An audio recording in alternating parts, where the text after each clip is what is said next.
Add and subtract mixed numbers. When doing math with mixed numbers, it is easiest to convert the mixed number to a fraction. And after the equation has been solved, we will convert it back. So let's look at example 1. So we have a welder that needs to cut 2 pieces of bar stock that are 1 1/4 feet long and 1 2/3 feet long. What is the total length of the bar stock that's needed? So for this example, we need to add these two together. So we have 1 1/4 and 1 2/3. So let's first convert 1 1/4 to a fraction, like an improper fraction. So how we do this, right, we go 4 times 1, which is 4, and then we just add the numerator to it, and that will be our new numerator. So we have 4 plus 1 is 5. We keep our denominator. Then we have 1 2/3. So 3 times 1, which is 3. Then we add the 2, and we get a new numerator of 5, and this is over 3. And then what we need to do is add these two together. So we have 5/4 plus 5/3. And the question will become, how do we add this when we don't have the same denominator? So we need to find our common denominator. So we can go ahead and just multiply each term by the other denominator. So we're going to go 4 over 4 with the 5/3, and then for this one we're going to multiply this one by 3 over 3 because our common denominator will be 12. That's common between both of them for our least common. So now that we have this laid out, we're going to go ahead and multiply. So we always multiply what's on the top together, and then we multiply what's on the bottom together.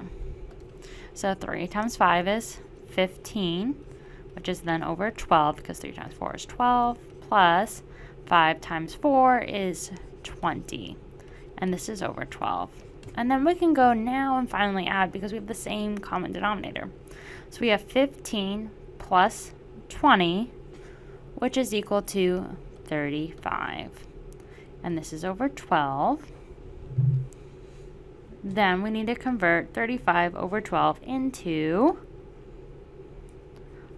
a mixed number. So what we would do is go 35, and we would divide it by 12. So 12 goes into 35 2 times. It's almost 3 times because 12 times 3 is 36. So we're going to have to go ahead and subtract because 12 times 2 is 24.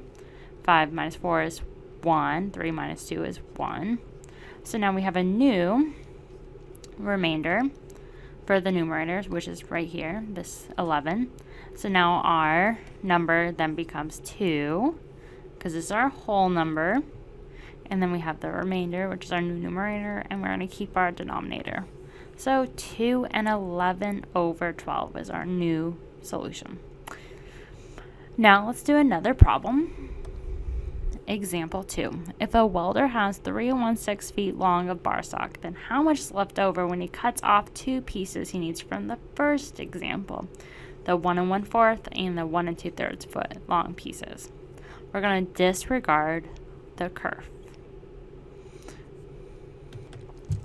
So from our last example, when we add these together, it was 2 and 11 over 12 feet.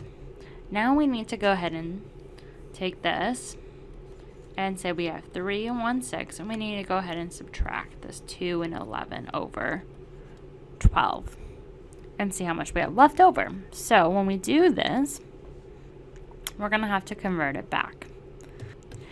Now, we already know what this one was because it was from a previous problem, right? You just have to look above, which was just 35 over 12.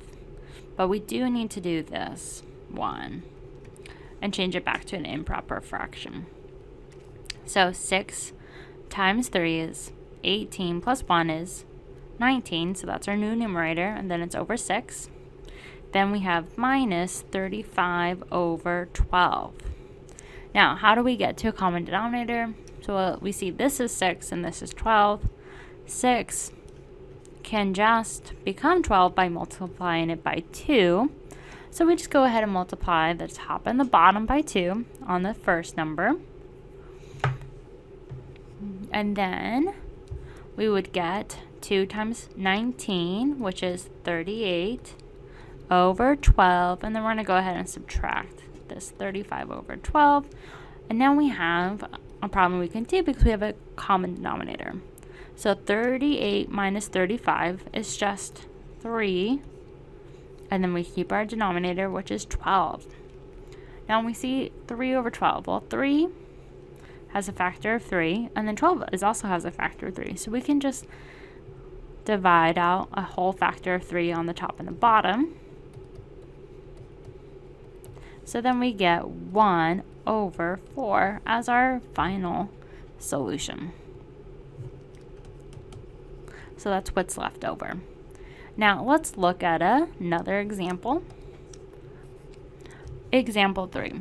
2 pieces are welded together that are 6 3/8 inches long and 13 2/5 inches long. What is the total length after the pieces are welded together? So for this problem, we're going to do something different.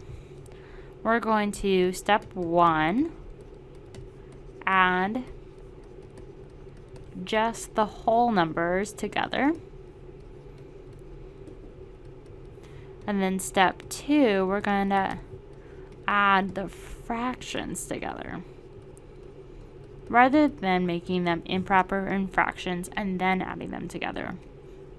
So we'll see how we can get to the same answer at the end, but just doing it a different way. So with step 1, this means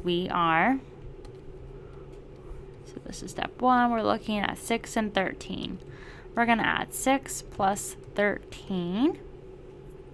Then step 2, we're adding the fractions together. So this would be adding 3/8 plus 2/5 together. This is our step 2. So when we do that, from our step 1, we get 6 plus 13, so that's going to be 19. Then 3/8 plus 2/5 is a little bit more tricky because we need to have a common denominator. So we have 3/8 plus 2/5. Well, our probably least common multiple between these two is going to just be if we just go ahead and multiply the denominator to the other number on both the top and the bottom. So we're going to multiply 2/5 by 8 over 8, and then we're going to multiply 3/8 by 5 over 5. Then when we do that, we just go ahead and we multiply what's on the top together, and then we're going to keep the same denominator because we're going to get a common denominator. So 5 times 8 is going to be 40. 5 times 3, so we get 15 over 40. Next we have 2 times 8, which is 16. And this is over 40. So we have 15 plus 16, which is then 31 over 40. So this would be our fraction. And so when we look at this problem, we have 19 and then 31 over 40. Because we just added the whole number with the fraction, and we have our new mixed number when we add the two together.